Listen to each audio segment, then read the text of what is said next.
products are both used for military application and commercial applications, and so at some lower common denominator.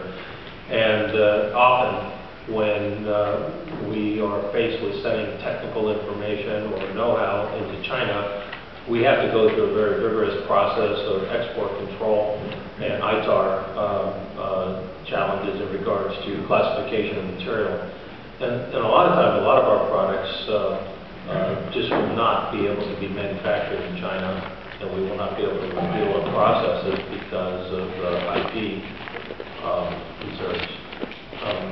Several years ago, we had a challenge of trying to get a certain type of titanium product out of China, from one of their mills in Xi'an, and we had to appeal all the way to the Department of Commerce in Washington, D.C.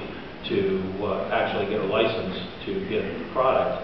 And what their basic concern was whether or not we were deriving our titanium products from either a sponge or a powder.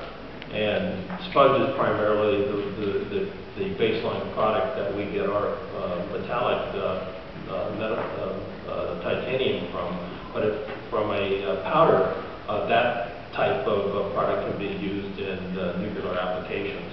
So they're very sensitive to these type of things, and there's a lot of questions you have to ask. And on the surface, you may not know what you don't know. That's why you have to really put in a very, very good, robust process within your company to check these things. You have to have your engineering and your metallurgists and your materials and process people review the type of data that you're exchanging, and you also have to understand what type of special processes that you're helping set up, and technical know-how, manufacturing know-how that you may or may not be aware that you're transferring.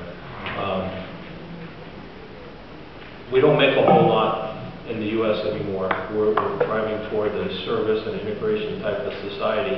And the one thing that we do try to hold dear to us is our intellectual property and our engineering know-how and our technical prowess. If we lose those type of things and we don't have the ability to contribute in the future, we in fact won't have a seat at the table. So we have to pay close attention to what we're doing and how we're transferring knowledge. Otherwise, in the future, there won't be a reason for us to be part of the process.